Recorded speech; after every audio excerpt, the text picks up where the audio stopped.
Have you ever wondered what happens if you accidentally press on a phishing link on your mailbox? Well, you're about to find out. ThreatNet, Episode 1, here we go.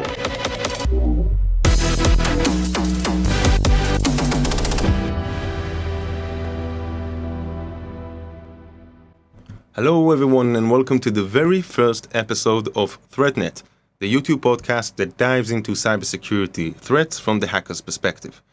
I'm Eric Attar, I'm a CTI researcher, which practically means that I hang out on hackers' marketplaces and forums and hunting cybersecurity intelligence for a living. Today, I'm going to share with you one of my favorite topics of research and what, statistically speaking, is filling up your spam folder on your mailbox. Welcome to the world of the Infostilliverse. Yeah, I know what you think. I'm the guy from the movie trailers. Don't judge me, okay? I was young, innocent, needed the money, all the perfect combination for either doing porn or doing movie trailers, and I chose correct. Talking about movie trailers, if Hollywood would just come up with a movie trailer for Mystic Stealer, which is the main subject of our episode, it would probably sound like, "On the darknet, you must fight to survive.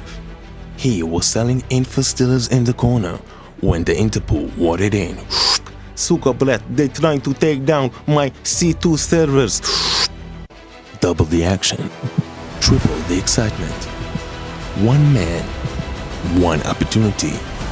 He had one chance, and his chance was to fight back. Keanu Reeves, this summer is the Infostilliverse." And just so you know, I do weddings as well. Today, we're going to talk about the type of malware that secretly infiltrates your computer and take anything but your shoe size in less than a minute. This episode is the first out of 2 episodes that will be focusing on infostilers. This one is focused on the general knowledge, concepts of infostilers, the tactics they've used, and the way they evolved in the last decade. And the second one is specifically around the evolution of Mystic Stealer. In the second one, I took the developer Telegram channel and analyzed it chronologically to a timeline. It will be very, very interesting, but don't try this at home. So today we're going to define what it is, infostilers, what are they stealing, how they steal it, and what happens after it's being stolen. If you ever lost an account to a hacker because you pressed the wrong link or you know someone who did, this is practically the backstage. And malware analysis in a nutshell, pun intended, and we'll have the Mystic Aces. Well, we'll cover the media coverage around it and the targets and threat actors. So it will provide us practically the type of services that can be hit by Mystic Stealer and the entities that behind it. And after that, we will get to the attack cycle in which we will figure out what's going on once we click the wrong attachment link on our mail, from pressing this link to losing your account to a hacker. So, infostilers is basically the type of malware that will secretly infiltrate your device and steal anything that can be sold on hackers' marketplaces. You get infection from the mail attachments or in-app message with some kind of a payload inside, or through fake apps. Recently, with the whole hype around AI and GPT, you see a lot of GPT apps that contain infostilers inside. So beware what you and your kids are downloading to your phone and Windows operation system. Talking about operation, this is what it steals: username, password, browser cookies that can replace passwords in order to get into the account and take over it. Clipboard, this is where some of us, not us because we are cyber aware, but other reckless people are copying and pasting their passwords, and therefore the stealer can take it from there, and credit cards that are being stolen from the browser itself and stored there. Celebration comes right after that. All of this information becomes logs that are being published on underground marketplaces. You can see 50 cent and above for log. These companies are only 1% of the companies in this hacker's website, so I'm not cyber shaming anyone, and it doesn't have to do anything with the companies. It's with the users. When you steal credentials, you steal for everyone, and then you filter it out by the service, by the credential type, and then sell it later to other people and what the other people are doing with it. So we will have a dedicated episode for that, and episode number 3, in which I will dive into a tutorial, a fraud tutorial that was published in Notorious Cracking Forum. But this is an overview of what will happen if you will lose your account to an infostealer. You have the account takeover attack, in which they are just taking your credential, using it, and change the password, and putting two-factor authentication if you haven't used it, so you will be locked outside. Whoever does that can do it because he's has like a bridge account store online, and he wants to enrich his stock, and he wants to bring more on-demand accounts. And you have the script kidders that use it for personal use, like students that doesn't want to pay for Spotify and just rather buy stolen one and pretending they don't know it's been stolen, And ransomware groups who wants to get initial access in organization, because a lot of us are using our personal device also for our corporate environment. We have the Gmail credentials, some of us on our browser. And if you don't do that, it will practically be taken and then can get sold to ransomware groups that want initial access to your organization. And another use case is identity theft.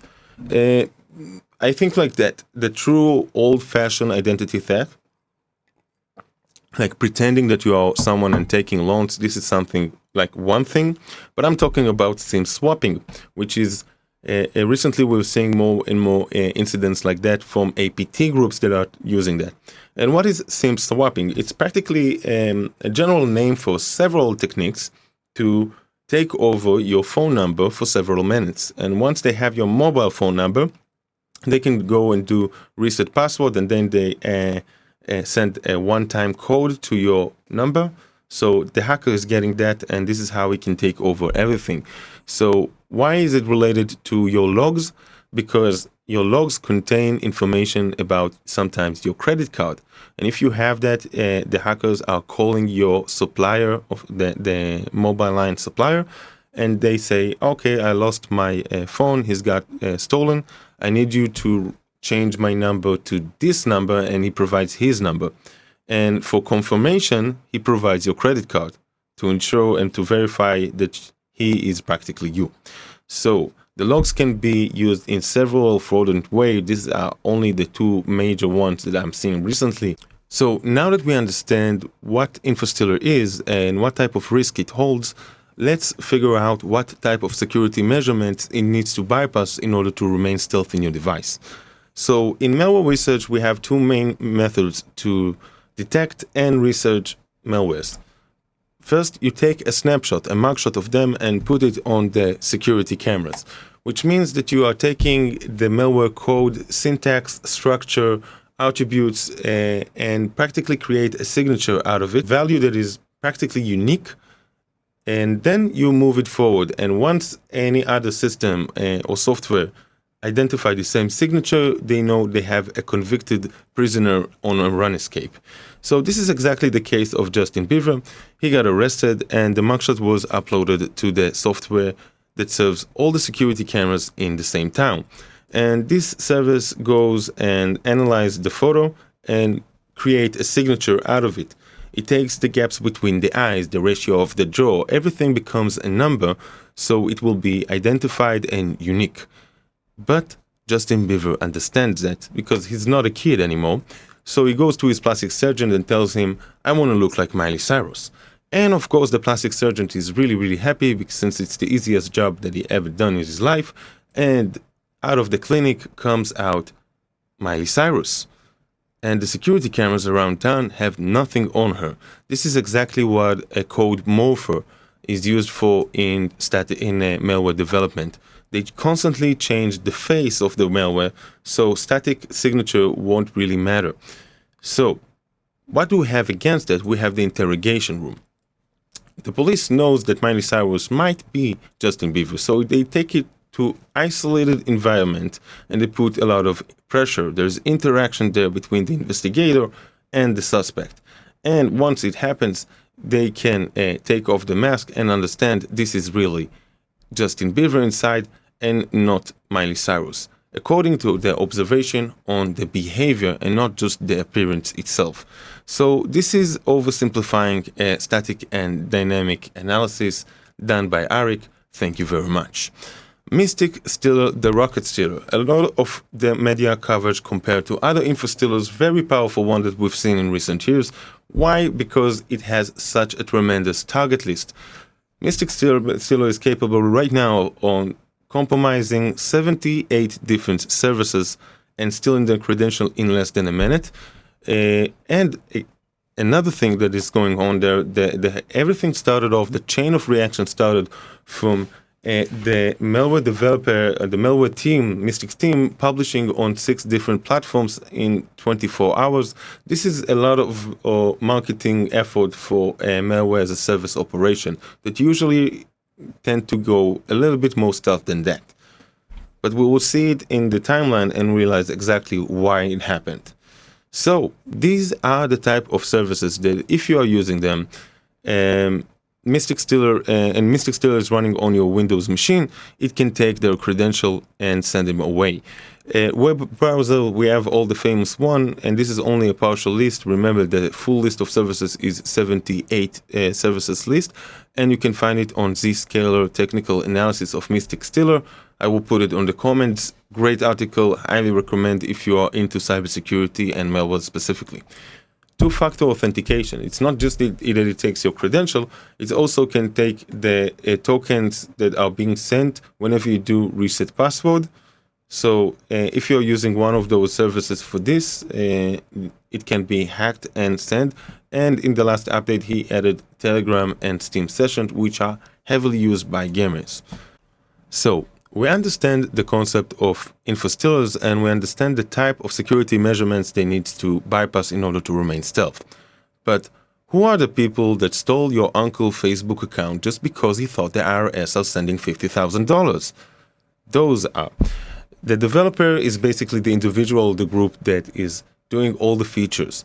They have the subscriber feedback, the paying customers, and this is how they know how to navigate the development roadmap in the future. The seller is the point of contact. He is the cyber criminal that will post it on several marketplaces. He's the one who will talk if you will try to buy or try to ask for support, at least for the beginning, until they will get into the scale in which they will have to have a dedicated support team of hackers. The subscribers are basically the hackers that are stealing your uncle's Facebook account away from him. They are using the cPanel, which is the dashboard made by the developer. And this dashboard presents the entire attack flow, assets that were stolen before, and allows them to customize almost everything and every step in the attack itself. They have dedicated Telegram and Discord channel these days, and they can ask for customer support and updates. The prospects. The prospects is basically us when we try to get an informed decision on Amazon and read reviews before we buy.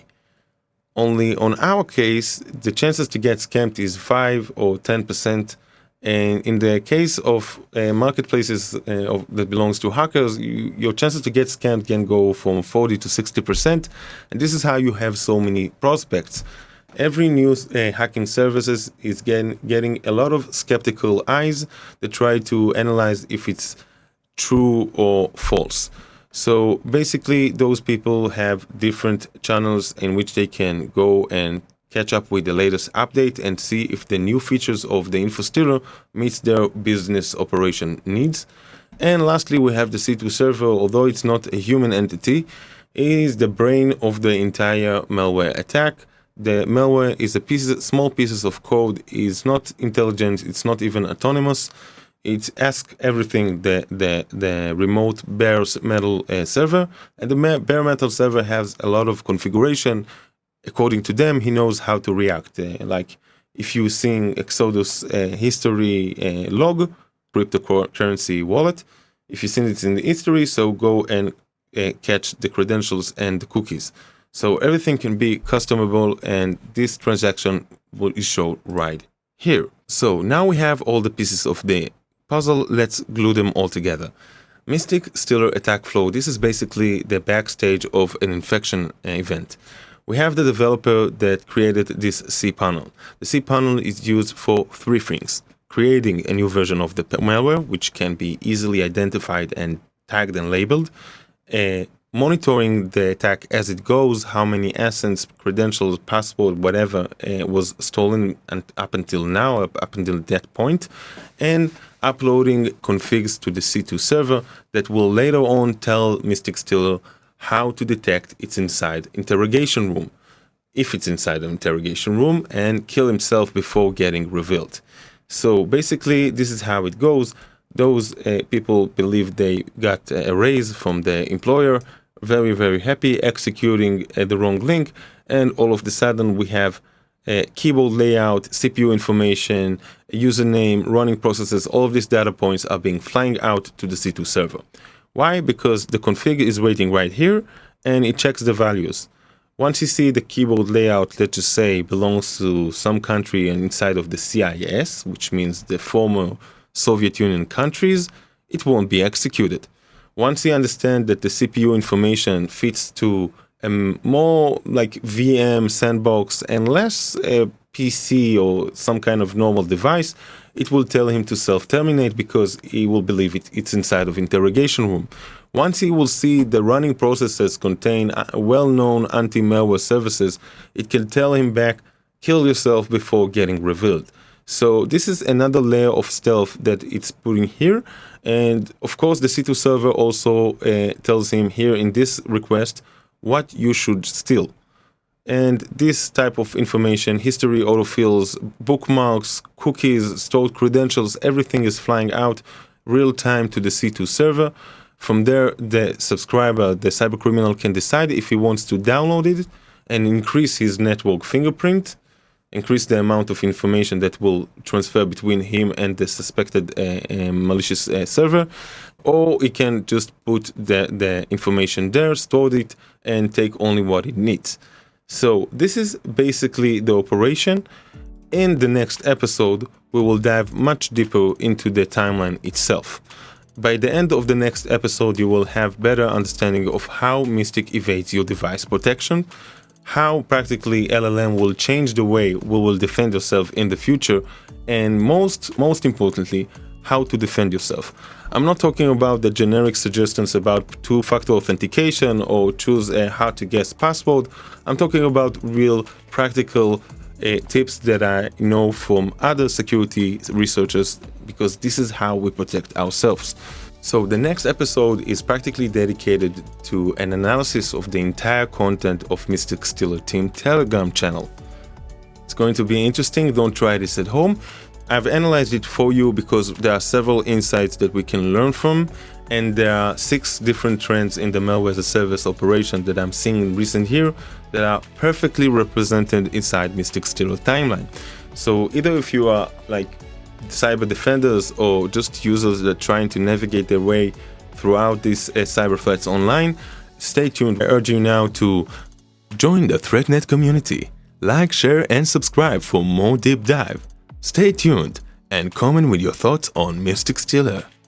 Now, seriously, I have a new Twitter account, and this account has right now 3 followers, including my mom and my gym teacher that I don't know how he got there.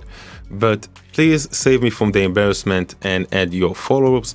And of course, subscribe to this YouTube channel. So in few years, when you are coming to a party and everyone will talk about ThreatNet podcast, you will be able to be that kind of cocky douchebag guy that goes like, I don't know what's called the hashell, like I was like there before anyone else knew him. So like, yeah, be this cocky guy, invest in your cocky self future by subscribing right now to my YouTube channel. If you, in any case, scan this barcode right now, good luck. You have Mystic Stealer on your memory right now. So yeah, no, I'm just kidding, but you got pranked, and thank you for that. Stay tuned. Next episode in several days. I won't provide ETA. I have commitment issues.